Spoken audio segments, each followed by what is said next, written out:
السلام علیکم ورحمۃ اللہ۔ علیکم السلام ورحمۃ اللہ تعالی وبرکاتہ۔ بات انتظار ہے، تو بہت کروا دیا آپ نے، بہت ہی زیادہ، لیکن خیر میں چلو۔ معذرت چاہتا ہوں، معاف کریں مجھے۔ اچھا، بس ان صاحب نے بہت ٹائم لے لیا۔ اچھا، جی سر۔ میرے جو ہے نا کچھ سوالات ہیں، چھوٹے چھوٹے، شاید ہو جائیں جلدی میں۔ تو ہوں میں آپ سے جو ہے نا پہلے تو یہ پوچھنا چاہوں گا کہ جس طرح ہوں جو ہے ہماری جو کتابیں ہیں، قرآن ہوں اور صحیح حدیثیں، بخاری جی ترمذی ابو داؤد مشکات وغیرہ جو بھی ہیں، تو ہوں آپ کے یہاں جو کتابیں ہیں معتبر، جن سے آپ جو ہے دلائل لیتے ہیں، وہ کون کون سی ہیں؟ مجھے وہ گنوا دیں ذرا۔ آپ کی خدمت میں عرض کریں کہ شیخ صدوق کی سب کتابیں رحمۃ اللہ علیہ، اکمال الدین اس میں آ جاتا ہے، من لا یحضر الفقی آ جاتا ہے، اس میں خصال آ جاتا ہے، علل الشرائع آ جاتا ہے، اعمالی آ جاتے ہیں۔ اللہ آپ کا بھلا کرے، الکافیہ شریف کتاب ہے سلیم ابن قیس ہلالی، ہوں، اور شیخ مفید کی جو احادیث کی کتابیں ہیں، کتاب الغیب للنعمانی، اللہ آپ کا بھلا کرے، یہ ہماری کتابیں ہیں۔ ہاں مطلب یہ وہ جو ہے، کتابیں ہیں کہ جو مکمل جو ہے 100% جو ہے اتھینٹک ہے، اس میں یہ نہیں ہے کہ کچھ چیزیں غلط ہوں، ایسا تو نہیں ہے؟ نہیں اس میں ہو سکتا ہے کہ مثلا کسی حدیث کے حروف میں اگر دو کتابوں میں اختلاف ہے نسخوں میں، تو اس کو صحیح کو دیکھا جائے گا نا، الفاظ میں تو ہوتا ہے نساخ سے غلطی ہو جاتا ہے، لیکن حدیث سب صحیح ہیں۔ الفاظ میں کہیں آگے پیچھے ہو سکتا ہے، کوئی حدیث ہو سکتا ہے کہ ایک کتاب میں اس کو ایک عبارت کے ساتھ نقل کیا گیا ہو، دوسرے میں دوسرے عبارت کے ساتھ، تو اس میں صحیح اور اصح کو دیکھا جائے گا، لیکن یہ سب کتاب صحیح ہیں، جی ہاں۔ صحیح ہے۔ اب جیسے نہج البلاغہ ہے، اس کے بارے میں آپ کہتے ہیں کہ یہ جو ہے مکمل صحیح نہیں ہے۔ جی سر، عرض یہی ہے۔ ہاں، لیکن باقی جو آپ نے بتائی وہ مکمل صحیح ہے، ٹھیک ہے؟ یہ میں اس جی لیے سر، پوچھ رہا ہوں کہ تاکہ میں پھر آپ سے، آپ کہتے ہیں نا ہمیں ہماری کتابوں سے جو ہے دلائل دیے جائیں، تو اگر میں نہج البلاغہ سے دوں یا کسی اور سے جس میں آپ کہتے ہیں کہ یہ تو مکمل صحیح نہیں ہے، تو وہ پھر مسئلہ جو ہے نا بات صحیح نہیں بیٹھے گی۔ تو آپ کی صحیح کتابیں اس لیے میں نے پوچھی ہیں کہ تاکہ پھر انہی سے بات کی جائے۔ صحیح ہے، صحیح فرمایا آپ نے۔ اچھا، دوسری بات یہ ہے کہ یہ جو آپ کہتے ہیں کہ حضور پاک صلی اللہ علیہ وسلم نے فرمایا کہ میں تمہارے درمیان دو چیزیں چھوڑے جا رہا ہوں، ہوں صحیح ہے؟ جب تک ان کو جی مضبوطی سے پکڑے رہو گے کبھی گمراہ نہ ہوگے۔ یہ جی بات ہمارے یہاں بھی مقبول ہے۔ تو ایک جی قرآن پاک ہو گیا، دوسرا جو ہے اہل بیت ہو گئے، ٹھیک ہے؟ جی تو جی ہم جس کتاب سے لیتے ہیں وہ تو ٹھیک ہے، وہ تو ہماری کتاب ہے۔ آپ کی کس کتاب میں کون سی حدیث نمبر، حوالہ اس کا کیا ہے؟ حدیث ثقلین کی شیعہ کتب میں میں دکھا دیتا ہوں۔ ہاں، شیعہ کتب میں آپ یہ جو حدیث لے رہے ہیں، یقیناً آپ اپنی کسی معتبر کتاب سے لے کہ بھائی دو چیزیں چھوڑ رہا ہوں، ایک کتاب اللہ، ایک اہل بیت، جب تک پکڑے رہو گے کبھی گمراہ نہ ہوگے۔ جی جی، تو یہ آپ کس کتاب سے لیتے ہیں؟ کہاں اس کا کوئی حوالہ ہے کہ میں اس کو دیکھنا چاہوں تو دیکھ؟ میں دکھا دیتا ہوں۔ جی۔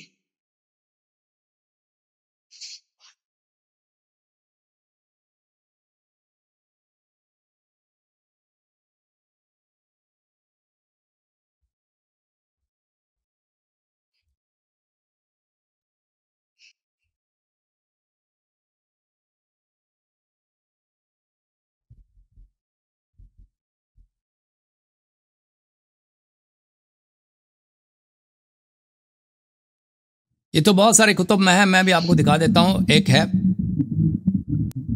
ایک میں دکھا دیں، کافی ہے جو آپ کی کتب ہے نا، ایک حوالہ میں بھی ابھی کافی ہے۔ کتاب لے کے آتا ہوں، جی بسم اللہ، ایک منٹ۔ میں نے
یہ کتاب ہے الاصول من الکافی، میرے محترم ناظرین، اس میں ملاحظہ فرمائیے الاصول من الکافی للکلینی رحمۃ اللہ علیہ، جلد نمبر 1، چاپ دار الکتب الاسلامیہ۔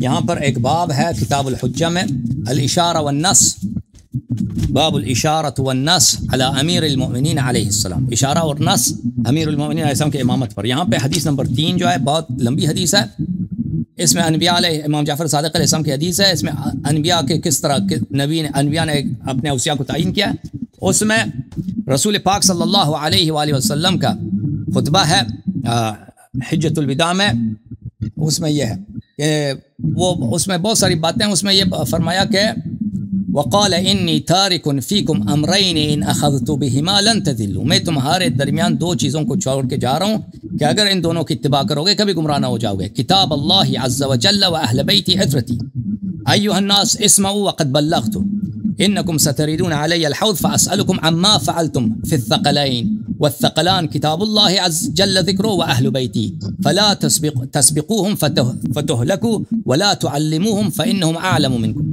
کہ رسول پاک صلی اللہ علیہ وسلم نے فرمایا میں تمہارے درمیان 2 چیزوں کو چھوڑ کے جا رہا ہوں، قرآن اور اہل بیت علیہ السلام، اگر ان کی اتباع کرو گے کبھی گمراہ نہ ہو جاؤ گے۔ حدیث بہت لمبی ہے، اس کے بعد بہت سارے کلمات ہیں رسول پاک صلی اللہ علیہ وسلم کے۔ جی سر ٹھیک ہے، بس اتنا کافی ہے میرے لیے۔ اب میں یہ جاننا چاہتا ہوں کہ اہل بیت میں کون کون لوگ شامل ہیں، کون کون ہیں، ان کے نام کون ہیں اہل بیت؟ اہل بیت علیہ السلام وہی ہیں جو آئے تطہیر میں ان کی تطہیر ہوئی ہے، وہ 5 تن پاک ہیں، اور 9 امام جن کی ولادت نہیں ہوئی تھی اس وقت، امام حسین علیہ السلام کے نسل سے، تو 14 اہل بیت میں 14 معصومین ہیں۔ نبی کے دور میں جو ہے، نبی کے دور میں حضرت علی، حضرت فاطمہ رضی اللہ عنہ، امام حسن، امام حسین رضی اللہ عنہ، 4 ہو گئے نا نبی کے دور میں۔ نبی کے دور میں 5 پیغمبر بھی اہل بیت میں سے، باقی نبی کے بعد جو جی پیغمبر بھی اہل بیت میں سے نا 5 ہیں ان کے ساتھ، خود مطلب 5 ہو گئے، نبی کو خود ملا کے 5 ہو گئے، اور بعد میں کتنے ہو گئے؟ 9 مزید 14۔ صحیح ہے۔ اچھا، تو میرا ایک سوال یہ ہے کہ جب نبی پاک صلی اللہ علیہ وسلم جو ہے دنیا سے پردہ فرما گئے، تو ان کے بعد جو ہے جو صحابہ تھے ان میں سے کتنے مرتد ہو گئے، اور مسلمان جو بچے وہ کون کون سے تھے؟ ارتداد سے آپ کا کیا مراد ہے؟ کس سے؟ ارتداد سے آپ کیا مراد لیتے ہیں؟ مطلب مرتد ہو گئے، کافر ہو گئے، اپنے دین سے پھر گئے، مسلمان نہ رہے۔ نہیں، صحابہ میں سے کوئی، ہاں ایک ہے ارتداد ایمان سے، ایک ارتداد اسلام سے، ٹھیک ہے نا۔ ایک شخص ایمان نہیں رکھتا ہے، آپ کو پتہ ہے، آپ کی اپنی روایت، وقالت الاعراب آمنا قل لا تقولوا آمنا بل قولوا اسلمنا ولما يدخل الايمان في قلوبكم۔ ہاں، اسلام اور ایمان میں، ہاں ایمان اور اسلام میں فرق ہے، ایک دفعہ ایمان سے ارتداد ہے، ایک دفعہ اسلام سے ارتداد ہے۔ تو ہمارا یہ عقیدہ نہیں ہے کہ صحابہ میں سے اگر کوئی اسلام چھوڑ کے نکل گیا وہ بہت کم ہے بھائی۔ صحابہ میں سے اگر کوئی ہو سکتا ہے کہ کوئی بہت سی کم، مثلا وہ ہے محمد ابن اشعث ابن قیس، وہ صحابی تھا، وہ مسلم کذاب کا امتی بن گیا نا، پھر وہ پکڑا گیا، پھر اس نے توبہ کر لی، پھر دوبارہ مسلمان بن گیا، پھر ابو بکر نے اپنی بہن ام فروہ کی اس سے شادی کرا دی۔ تو یہ صحابہ کم ہے، یہ صحابہ کم ہے، لیکن جو صحابہ جنہوں نے ایمان سے ترک کر دیا ہے، جنہوں نے ایمان ترک کیا، ان کی تعداد بہت زیادہ ہے، وہ بہت زیادہ۔ جی نہیں، میں یہ کہہ رہا ہوں کہ جنہوں نے ترک کیا ان کی تو زیادہ کو چھوڑ دو، جنہوں نے ترک نہیں کیا، جو خالص مومن رہے، ان کی تعداد کتنی ہے؟ وہ ان کی تعداد بہت کم، ان کی تعداد اب شروع میں بہت کم تھے، احادیث میں یہ ملتا ہے شروع میں بہت کم تھے، سلمان، مقداد، ابو ذر یہ تھے، پھر آہستہ آہستہ مزید لوگوں نے توبہ کیا، پھر واپس بچتا گئے، پھر مل گئے اہل بیت علیہ السلام سے۔ جی صحابہ میں سے بھی مزید لوگوں نے توبہ کری اور دوبارہ وہ مومن ہو گئے۔ جی جی جی اچھا، صحیح ہے۔ اچھا، دوسری بات یہ ہے کہ ایک حدیث ہے، بڑی مشہور حدیث ہے کہ طلب العلم فریضۃ علی کل مسلم، یہ حدیث آپ مانتے ہیں صحیح ہے؟ بالکل، یہ آپ کی کتاب میں موجود ہے؟ جی بالکل موجود ہے۔ اچھا، تو میں یہ آپ سے سوال کرنا چاہتا ہوں کہ اس علم سے، یہ جو علم حاصل کرنا ہر مسلمان مرد عورت پر فرض ہے، اور فرض کا درجہ سب سے بڑا اسلام میں، تو اس سے مراد کون سا علم ہے؟ قرآن و حدیث کا علم ہے یا دنیاوی علم ہے؟ نہیں، دنیاوی علم منظور نہیں ہے، اس میں احادیث ہے، سنت ہے، قرآن مجید، احادیث ہے، قرآن مجید اور سنت، اس میں زیادہ تر احادیث ہی آتا ہے، احادیث ہی آتا ہے نا، قرآن اور حدیث، مطلب دنیاوی علم اس سے ہرگز مراد نہیں ہے۔ اور دینی علم آج کل جو ہمارے زمانے میں مشہور ہے نا، کہ صرف بھی آ جاتا ہے، نحو بھی آ جاتا ہے، اس میں فقہ، اصول فقہ، فلسفہ، عرفان، منطق وغیرہ، یہ چیزیں نہیں ہیں، یہ جو جس ماحول میں پیغمبر صلی اللہ علیہ وسلم نے فرمایا تھا نا، طلب العلم فریضۃ علی کل مسلم، اور ائمہ اطہار علیہ السلام نے کہا تھا اس زمانے میں علم کس کو بولتے تھے؟ علم حدیث کو بولتے تھے. لوگ دور و دراز علاقوں سے آتے تھے سنت اخذ کرنے کے لیے، سنت اخذ کرنے یا قرآن سیکھنے کے لیے. وہ قرآن کی تفسیر بھی اس زمانے میں اجتہاد سے نہیں ہوتی تھی، قرآن کی تفسیر بھی حدیث سے ہوتی تھی کہ پیغمبر صلی اللہ علیہ وسلم اہل بیت علیہ السلام نے قرآن کی کیا تفسیر کی ہے. تو یہ اس میں قرآن بھی جب ہم کہتے ہیں نا قرآن بھی اس میں حدیث آ جاتا ہے. جی ہاں ٹھیک ہے. تو ظاہری بات ہے کہ جب ہمارے دین میں یہ چیز فرض ہے اور ہم جب مسلمان ہیں اور مسلمان نے اپنے دین پہ عمل کرنا ہے، دنیا کی باتوں پہ عمل نہیں کرنا، تو ہر مسلمان کے اوپر آپ نے خود کہا کہ علم حاصل کرنا فرض ہے، دنیاوی علم اس میں ہرگز شامل نہیں ہے. تو اس کا مطلب یہی ہوا کہ جو بھی مسلمان ہے جو پیدا ہوتا ہے، بچہ ہے، بچے سے لے کے جوانی ہونے تک، یا کہتے ہیں کہ بلکہ بڑھاپے تک علم حاصل کرو، تو اس کو دین کا علم حاصل کرنا فرض ہے. تو اس کے لیے آپ نے جو ہے کیا کیا ہے؟ آپ نے لوگوں کے لیے کیا کیا ہے کہ لوگ تو دنیاوی علم حاصل کرنے میں لگے ہوئے ہیں، تو آپ نے کیا اس میں کوئی عملی اقدام اٹھائے ہیں کہ لوگ جو ہے اس فرض کو ادا کریں اور جو ہے نا یہ قرآن اور حدیث کا علم حاصل کریں اور اپنی آخرت کو بہتر کریں؟ تو پہلے میں ایک نقطے کی نشاندہی کروں کہ جب فرمایا کہ دنیائی علم حاصل کرنا واجب ہے، اس کا مطلب یہ دینی علم حاصل کرنا جو قرآن و سنت ہے واجب ہے. اس کا مطلب یہ نہیں کہ دنیائی علم یہ فضول چیز ہے، اس کا مطلب ہرگز یہ نہیں ہے کہ دنیائی علم حاصل کرنا حرام ہے. مطلب یہ ہے کہ جس حدیث کو پیغمبر صلی اللہ علیہ وسلم کا ہے وہ قرآن اور حدیث اہل بیت طاہرین علیہ السلام اس کا سیکھنا واجب ہے. لیکن اگر کوئی ہمارے روایات میں ہے کہ اس کے علاوہ جو کچھ ہے وہ فضل ہے، وہ فضیلت ہے. کوئی حاصل کرنا، کوئی ریاضی حاصل کرنا چاہتا ہے، میتھ، کوئی انجینئرنگ سیکھنا چاہتا ہے، اس سے منع نہیں ہے. ہاں میں آپ کا مطلب سمجھ چکا ہوں، میں آ رہا ہوں اس کی طرف. اب میں نے کیا کیا ہے میرے بھائی، میں نے کیا کیا ہے، تو میری کوشش یہی ہے کہ میں قرآن و سنت لوگوں تک پہنچا دوں، احادیث لوگوں تک پہنچا دوں. تو میں نے مختلف زبانوں میں مجھے جتنا کرنا چاہیے میں نے اتنا نہیں کیا. اللہ تعالیٰ مجھے مغفرت کرے، معاف کرے، کیونکہ ہم دین کے معاملے میں یہ کبھی نہیں کہہ سکتے کہ ہم نے بہت خدمت کیا. دین کا حق بہت بنتا ہے، ہم نے جتنا خدمت ہمیں کرنا چاہیے ہم نے کبھی نہیں کیا. اللہ تعالیٰ ہماری خطاؤں کو، تقصیروں کو، کوتاہیوں کو معاف کرے. لیکن تھوڑا بہت جو مجھ سے ہو سکتا ہے میں حدیث کی شرح کرتا ہوں. جی ہاں. تو میں آپ کے چینل کی وساست سے یہی کہنا چاہتا ہوں تمام امت مسلمہ کو کہ پہلے فرض ادا کریں، قرآن و حدیث کا علم حاصل کریں تاکہ آخرت بہتر بنا سکیں. قرآن و حدیث کا علم حاصل کر لیں گے، اس کے بعد دنیاوی کوئی بھی علوم حاصل کرتے رہیں، نہ کہ پہلے دنیاوی علوم میں اپنی زندگیاں جو آدھی برباد کر دیں اور بعد میں بولیں کہ ہمیں تو کچھ پتہ ہی نہیں ہے دین کے بارے میں. تو یہ میری سوچ صحیح ہے یا غلط ہے؟ آپ کی سوچ صحیح ہے لیکن سسٹم ہی غلط ہے نا. ہمارے پاس سسٹم ہی نہیں. لوگ سیکھنا بھی چاہیں تو کیسے سیکھیں؟ ہاں لوگ سیکھنا چاہ بھی تو کیسے سیکھیں گے نا. وہ امکانیات بھی تو نہیں نا کہ لوگوں کے لیے اگر ممکن ہو، میسر ہو.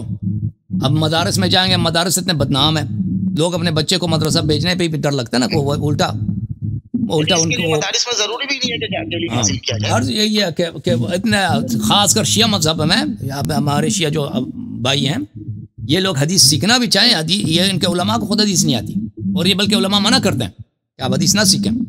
ان کے علماء ہزار طرح کے آپ کے سامنے رکاوٹ ڈالیں گے. ان کے علماء کو خود حدیث نہیں آتی. تو بالکل شیعہ علماء کی بات کر رہا ہوں. اگر شیعہ علماء میں کوئی حدیث کی بات کرے نا، اس کو اخباری کیا کر کے بیوقوف ہے، یہ گمراہ ہے، یہ جاہل ہے، یہ مرجعیت کا دشمن ہے. اس کو ایجنٹ ان کے پاس آسان ٹپا ہے نا. یہ کسی بھی اپنے مخالف کو کہہ دیں گے ایجنٹ ہے. ان کا بڑا سے بڑا، ان کے اپنے بڑے بڑے مراجع جو ہے نا، آیت اللہ شیرازی ایجنٹ، آیت اللہ شریعت مداری ایجنٹ، آیت اللہ منتظری ایجنٹ، آیت اللہ طباطبائی، سب کو ان لوگوں نے کس محمد روحانی، صادق روحانی، سب کو ان لوگوں نے خود اپنے مراجع کو، بڑے بڑے مراجع کو ان لوگوں نے ایجنٹ بنا دیا. تو یہ تو بڑے جاہل لوگ ہیں یہ شیعہ مولوی جو ہیں، اور یہ تو حدیث کے سب سے بڑے دشمن یہ خود ہیں. جی صحیح. اچھا، جو پنجتن پاک تھے اس کے علاوہ نبی صلی اللہ علیہ وسلم کی باقی جو 3 بیٹیاں تھیں ان کے وہ پنجتن اہل بیت میں شامل نہیں ہیں؟ نہیں، اہل بیت مطہرین میں شامل نہیں ہیں. جن کی تطہیر ہو چکی، جو معصوم ہیں، ان میں جن کی اتباع ہے اس میں شامل نہیں ہوں. ان کی فضیلت ہے، وہ نبی کی بیٹیاں ہیں، ان کی محبت ہم پہ واجب ہے. لیکن وہ فضیلت جو حضرت زہرا سلام اللہ علیہا کی ہے ان کی وہ نہیں ہے. ٹھیک ہے نا. نہیں، اصل میں نے سنا ہے کہ کچھ لوگ تو اس بات کے ہی قائل نہیں ہے کہ نبی کی 4 بیٹیاں تھیں، بس نبی کی ایک ہی بیٹی تھی حضرت فاطمہ. کچھ لوگ اس بات کے قائل ہیں. تو میں یہی جاننا چاہتا ہوں، آپ اس کے قائل نہیں ہیں؟ بہت سارے لوگ وہ کہتے ہیں، لیکن ان کے پاس دلیل ولیل کچھ بھی نہیں ہے. وہ اپنے اجتہاد سے ادھر ادھر سے لگا کے کھینچ کے لگاتے ہیں نا کہ وہ اگر ان کی شادی اس میں عمر وغیرہ، یہ سب باتیں فضول باتیں ہیں. جب حدیث شریف میں موجود ہے کہ ان کی 4 بیٹیاں ہیں، ٹھیک ہے نا، ان کی 4 بیٹیاں ہیں، تو آپ اور کسی حدیث میں نہیں ہے کہ پیغمبر صلی اللہ علیہ وسلم کی صرف ایک بیٹی تھی، دوسرے بیٹیاں نہیں تھی نا کسی. تو یہ تو اپنے سے بنانا ہے، نص کے مقابل میں اجتہاد کرنا. صحیح. اچھا، وہ جو ہمارے لیے ایک اہم جو ہے مشعل راہ ہے، یہ حدیث کے دو چیزیں چھوڑ رہا ہوں، کتاب اللہ اور اہل بیت. تو کتاب اللہ یعنی قرآن پاک جو ہے، جس کو آپ بھی مانتے ہیں، لیکن آپ اس کے بارے میں بھی یہ کہتے ہیں نا کہ یہ مکمل یعنی کہ قرآن پاک ٹھیک نہیں ہے، آپ یہی کہتے ہیں نا. تو پیغمبر صلی اللہ علیہ وسلم نے جب یہ کہا تھا نا انی تارک فیکم الثقلین کتاب اللہ و عترۃ اہل بیت، اس وقت تو قرآن کسی کے پاس بھی نہیں تھا نا، قرآن جمع ہی نہیں ہوا تھا. خود مسلمان کہتے ہیں پیغمبر جب تھے جمع ہی نہیں ہوا تھا. تو اس وقت رسول پاک صلی اللہ، جب انہوں نے بھی کہا تھا اس وقت قرآن کامل کسی کے پاس نہیں تھا، صرف اہل بیت علیہ السلام کے پاس تھا اور رسول صلی اللہ علیہ وسلم کے پاس تھا. تو رسول صلی اللہ علیہ وسلم کا یہ کہنا، جی بولے میرا مقصد یہ ہے، ہم نے اہل بیت کو ماننے کے لیے ہمیں وہ مکمل چاہیے. جو کہہ رہے ہیں جو قرآن ہے مکمل ٹھیک نہیں ہے، کچھ اس میں سے رد بھی ہے، تو وہ جو مکمل ٹھیک ہے وہ ہم کہاں سے لیں؟ وہ کون سا وہ نسخہ اس میں سے؟ یعنی کہ ہمارے پاس جو 30 پارے ہیں، 114 صورتیں الحمد سے والناس تک، اس میں سے آپ مجھے وہ الگ کر کے چھاٹی کر کے بتا دیں کہ یہ والی غلط ہیں، وہ جن کو نکال دیا جائے، اور جو صحیح ہیں ان کو علیحدہ سے. غلط تو کوئی نہیں ہے، یعنی کہ غلط تو کوئی نہیں ہے نا، غلط تو کوئی نہیں کہتا کہ غلط ہے. نستجیر باللہ، قرآن صحیح ہے. مطلب جو مکمل 30 پارے ہیں، 114 ساری کی ساری ٹھیک ہے بالکل. قرآن صحیح ہے، قرآن یہ حجت ہے، اللہ کا کلام ہے. اب اس میں سے کچھ باتیں نکالی گئی ہیں. بولا کہ یہ قرآن جو ہے یہ تبدیلیاں ہو چکی ہیں، یہ پورا نہیں ہے، یہ کم ہے، زیادہ ہے. ترتیب بدلا جا چکا ہے، ٹھیک ہے نا، ترتیب بدل دی ہے. وہ تو خود مخالفین بھی کہتے ہیں کہ اس کا ترتیب نزول نہیں ہے. ہاں ترتیب چلو کہتے ہیں ٹھیک ہے. ہاں ترتیب. اب اس میں سے کمی ہوئی ہے، بیشی کے نہیں، بیشی ہوئی ہے، ٹھیک ہے نا. بیشی کے اس میں کسی نے ملا دیا بھائی ہو گئی ہے، لیکن یہ جتنا بچے یہ بھی مکمل 100% حق ہے، سچ ہے. بالکل یہ اللہ کا کلام ہے، اس میں حجج اللہ کا نور ہے، اللہ کے بارے میں جو بھی لکھا ہوا ہے ہمیں اس ٹوٹل تمام کی تمام باتوں پہ عمل کرنا ہے. جی بالکل ٹھیک ہے. میں جہاد کے بارے میں بھی بہت سی آیتیں لکھی ہوئی ہیں، تو جہاد کے بارے میں پھر کبھی آپ سے بات کریں گے انشاءاللہ. تو ابھی میں یہ جاننا چاہ رہا ہوں، میرا اگلا سوال یہ ہے کہ نبی علیہ السلام کے بعد وہ جو آپ کا خاص ٹاپک ہے کہ بھئی خلافت ابو بکر عمر عثمان نے لے لی، علی کو ملنی چاہیے تھی، مطلب دین اسلام میں یہ کیا طریقہ کار ہے امامت کا؟ دین سب کچھ اللہ کی جانب سے نا. دین میں تو نبی صلی اللہ علیہ وسلم بھی کچھ نہیں ملا سکتے نا. وَلَوْ تَقَوَّلَ عَلَيْنَا بَعْضَ الْأَقَاوِيلِ لَأَخَذْنَا مِنْهُ بِالْيَمِينِ ثُمَّ لَقَطَعْنَا مِنْهُ الْوَتِينَ. اگر نبی صلی اللہ علیہ وسلم اپنے سے کچھ دین میں ملا دیں وہ تو ہم ان کا ہاتھ پکڑ لیں گے، ان کا شہرک کاٹ دیں گے، اللہ ان پہ عذاب نازل کرے گا. تو نبی صلی اللہ علیہ وسلم کو بھی دین میں اضافہ کرنے کی اجازت نہیں ہے. امامت جی دین کے تمام اجزاء اللہ کی جانب سے، وہ نبی صلی اللہ علیہ وسلم کو بھی حق نہیں ہے کہ دین میں کچھ اضافہ کر کے جائیں. تو لوگوں کو کیا حق ہے کہ بھئی کسی کو امام خلیفہ بنا دیں؟ اگر اللہ تعالیٰ یہ حق لوگوں کو دیتا، کوئی آیا قرآن میں ہوتی یا کوئی حدیث ہوتا پیغمبر صلی اللہ علیہ وسلم کو کہ دیکھو امام بنانا تمہارا کام ہے، تم بناؤ، تم اختیار کرو، تم جس کو مسلط سمجھتے ہو، تمہارا طریقہ کار یہ ہے، اکثریت کے ذریعے یا ووٹ کے ذریعے، یہ جو بھی ہے بتا دیتا ہے تو ٹھیک ہے بھائی، بن جاتا. ہم اسی طریقے سے کسی کو امام بناتے ہیں، وہ شرعی امام بن جاتا کیونکہ اللہ نے وہ کیا. لیکن ایسا کچھ بھی نہیں ہے، نہ قرآن میں نہ سنت میں، ٹھیک ہے نا. ہاں پھر اگر ہم کہتے ہیں خلافت کا طریقہ کار کیا ہے، خلافت کا طریقہ کار اللہ کی جانب سے. اللہ نے وَرَبُّكَ يَخْلُقُ مَا يَشَاءُ وَيَخْتَارُ، اللہ خلق کرتا ہے، اللہ اختیار کرتا ہے. مَا كَانَ لَهُمُ الْخِيَارَةُ، لوگوں کو اختیار کرنے کا حق نہیں ہے. سبحانہ وتعالی عما یشرکون، اللہ منزہ ہے، بلندتر ہے اس شرک سے کہ لوگ کہتے ہیں کہ ہم بھی اختیار کرتے ہیں، ہم بھی بناتے ہیں. لوگوں کو بنانے کا حق نہیں ہے، ٹھیک ہے نا. جب رسول اللہ صلی اللہ علیہ وآلہ وسلم نے بتایا، ابھی آپ خود کہہ رہے ہیں کہ پیغمبر میرے بعد اہل بیت علیہ السلام کے اتباع کرو، تو ختم بات. لوگ سب غلام بن گئے اہل بیت علیہ السلام. امتی اگر ہیں تو اتباع واجب ہے، اطاعت واجب ہے. جس کی اطاعت کرتے ہیں وہ آپ کا آقا ہے، وہ پیشوا ہے، امام ہے. امامت کا تعین کر دیا پیغمبر نے، تو پھر جب انہوں نے کر دیا تو دوسروں کی کیا گنجائش ہے، ختم بات. تو میں یہ پوچھنا چاہ رہا ہوں کہ اگر حضور پاک کے بعد حضرت علی امام ہوتے، ٹھیک ہے، حضرت علی کے بعد امام حسن، امام حسین، اور کرتے کرتے یہ 12 امام پورے ہو جاتے، تو یہ اب کون امام ہوتا؟ یہ 12 امام تو کب کے ختم ہو گئے، تو پھر یہ اب کون امام ہوتا؟ کس طرح ہوتا؟ مطلب یہ ان کے بعد کون لوگ امام بنتے؟ ان کے بعد کوئی امام نہیں ہے. اس کے متعلق مجھے نہیں معلوم کہ کیوں کہ 12 امام، یہ بہت سارے احادیث میں ہے کہ 12 اماموں کے بعد کوئی امام نہیں ہے.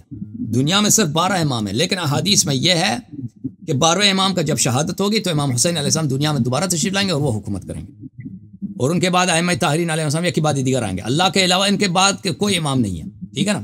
یہ ہمارے روایات میں موجود ہے. 12ویں امام کی شہادت کے بعد امام حسین جو ہے علیہ السلام وہ دوبارہ تشریف لائیں گے دنیا میں، دوبارہ آئیں گے، تشریف لائیں گے. جیسے قرآن مجید میں بھلے فرمایا کہ کالذی مر علی قریۃ وہی خاویۃ علی عروشها او آیا کیا بھلے وہم الوف، ایک میں آیات آپ کو پڑھ کے سنا دوں کہ اللہ تعالیٰ نے مردوں کو اسی دنیا میں پہلے بھی زندہ کیا.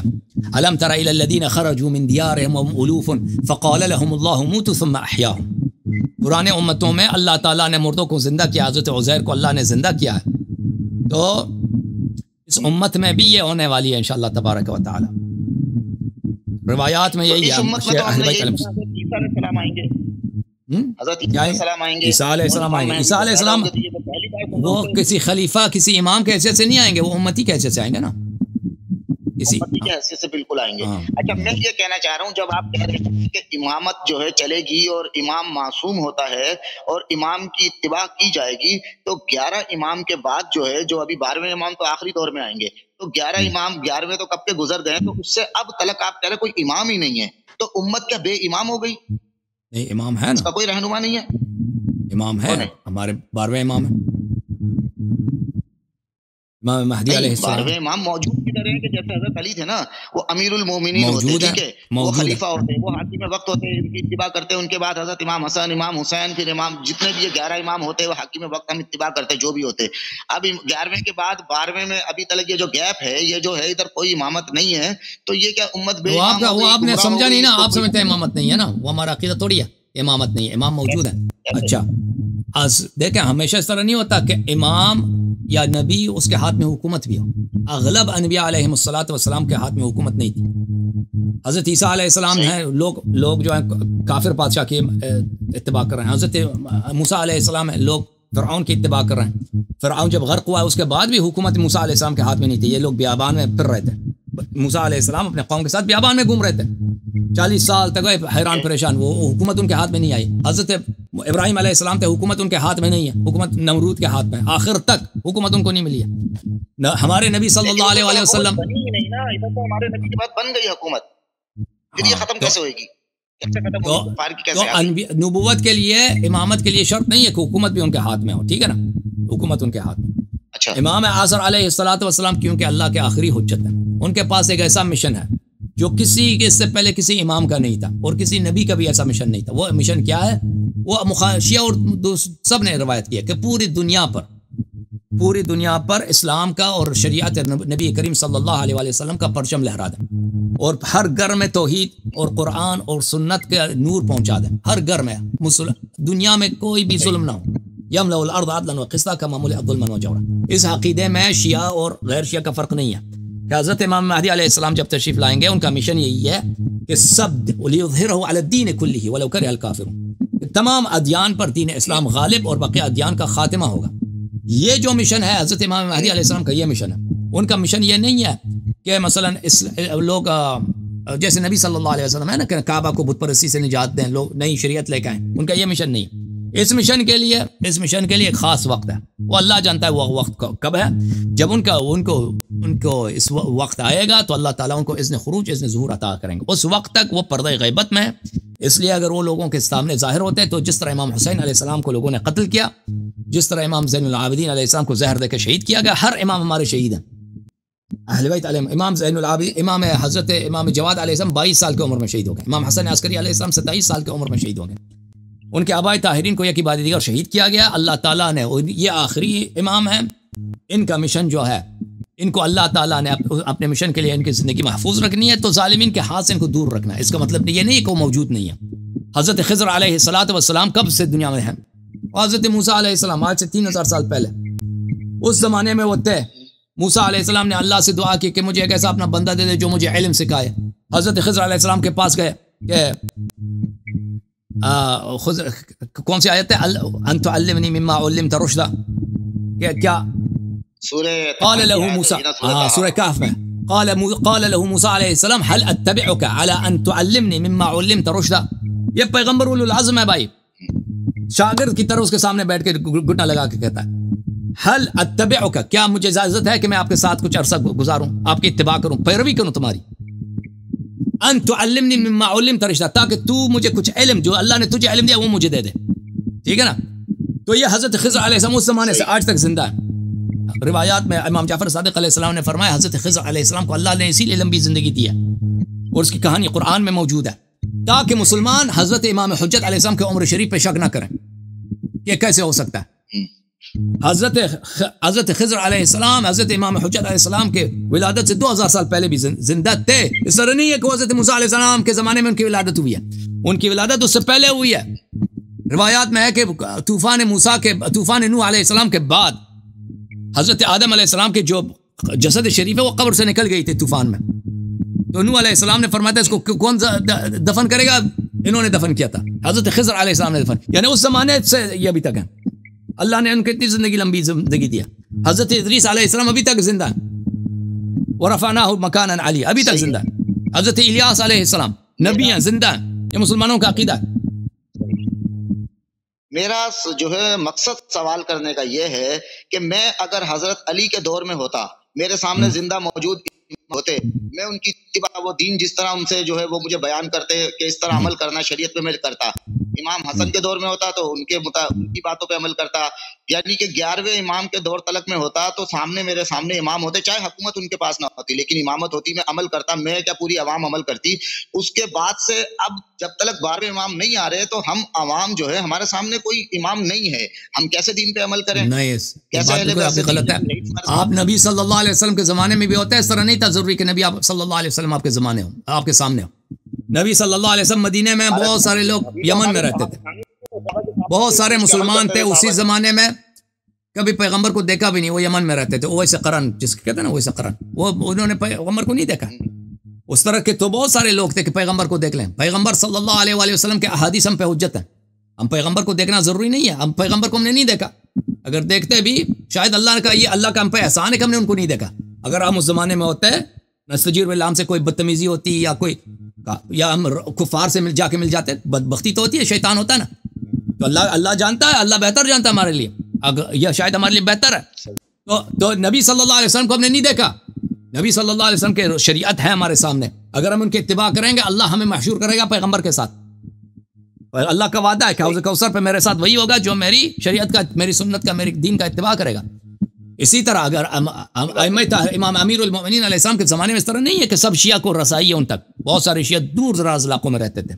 حضرت امام جعفر صادق علیہ السلام کے زمانے میں اس طرح نہیں ہے کہ سب شیعہ ان کے پاس جاتے ہیں، نہیں، اکثر شیعہ ان کے پاس دور تھے. اکثر شیعہ کوئی کوفے میں، کوئی نیشابور میں، کتنے دور دراز علاقے، زندگی میں بھی ایک دفعہ نہیں ملاقات ہوتی تھی. لیکن ان کا دین موجود ہے، ان کے فرامین موجود ہے، ان کے احکام موجود ہے، ان کا حلال و حرام موجود ہے، ان کا سنت شریفہ موجود ہے.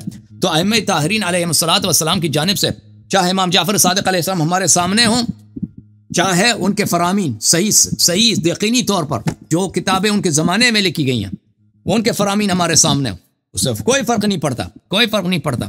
اگر پیغمبر صلی اللہ علیہ وسلم کی حدیث ہے کہ اللہ رحمت کرے میرے بھائیوں پر، اللہ رحمت کرے میرے بھائیوں پر، اللہم ارحم اخوانی. تو صحابہ نے پوچھا کہ آپ کے بھائی کون ہیں؟ فرمایا ہم ہیں. فرمایا کہ نہیں، آپ نے، ایک ایسا قوم آئے گا جنہوں نے مجھے نہیں دیکھا ہے، مجھے میری تصدیق کریں گے، وہ میرے بھائی ہیں. مجھے دیکھے بغیر، میرے معجزات دیکھے بغیر میری تصدیق کریں گے، میری اتباع کریں گے، وہ میرے بھائی ہیں. ٹھیک ہے نا. یہ تو حدیث کافی مشہور ہے، اللہم ارحم اخوانی. تو یہ ایمان لانے کے لیے ضروری نہیں ہے کہ سامنے پیغمبر سامنے ہوں. جی ٹھیک ہے، ضروری نہیں ہے، لیکن جو یہ ہمارا جو اسلام ہے، اللہ نے اپنا جو ہے خلیفہ بنایا. ٹھیک ہے، خلافت چلے گی. خلافت نبی کے بعد جو ہے، جیسے وہ پیری مریدی میں بھی یہی ہوتا ہے نا کہ میرے پیر، پیر کے پیر، ان کے پیر، ان کے پیر، کرتے کرتے حضور صلی اللہ علیہ وسلم تلک جو ہے شجرہ مل جاتا ہے. تو اس طریقے سے خلافت جو ہے دنیا میں، کیا وہ اس طرح دین اسلام میں قائم نہیں ہونی تھی کہ جو خلیفہ بنے اس کے بعد دوسرا خلیفہ، تیسرا، مسلسل آج تک خلافت چلتی رہتی؟ ٹوٹ گئی الگ بات ہے، لیکن دین کا تو یہی اصول تھا نا کہ خلافت چلتی رہتی، خلیفہ کے بعد اگلا خلیفہ، پھر اگلا خلیفہ، اس طرح ہونا تھا کہ نہیں دین میں؟ دین کا تو امت نے نہیں مانا نا. امت اللہ کی جانب سے تو یہی ہے کہ نبی صلی اللہ علیہ وسلم کے جانشین وہی ہیں جن کو اللہ نے جانشین بنایا نا. امت نے تو اس کو تسلیم نہیں کیا نا، امت نے کام خود بناتے ہیں. اوکے بھائی صاحب، آپ دوسروں کو بھی باری دے دیں. تھینک یو سر، شیخ صاحب، اللہ آپ کو جزائے خیر. تھینک یو سر میرے بھائی، خدا حافظ. تھینک یو سر، آپ کے سوال ختم ہو گئے.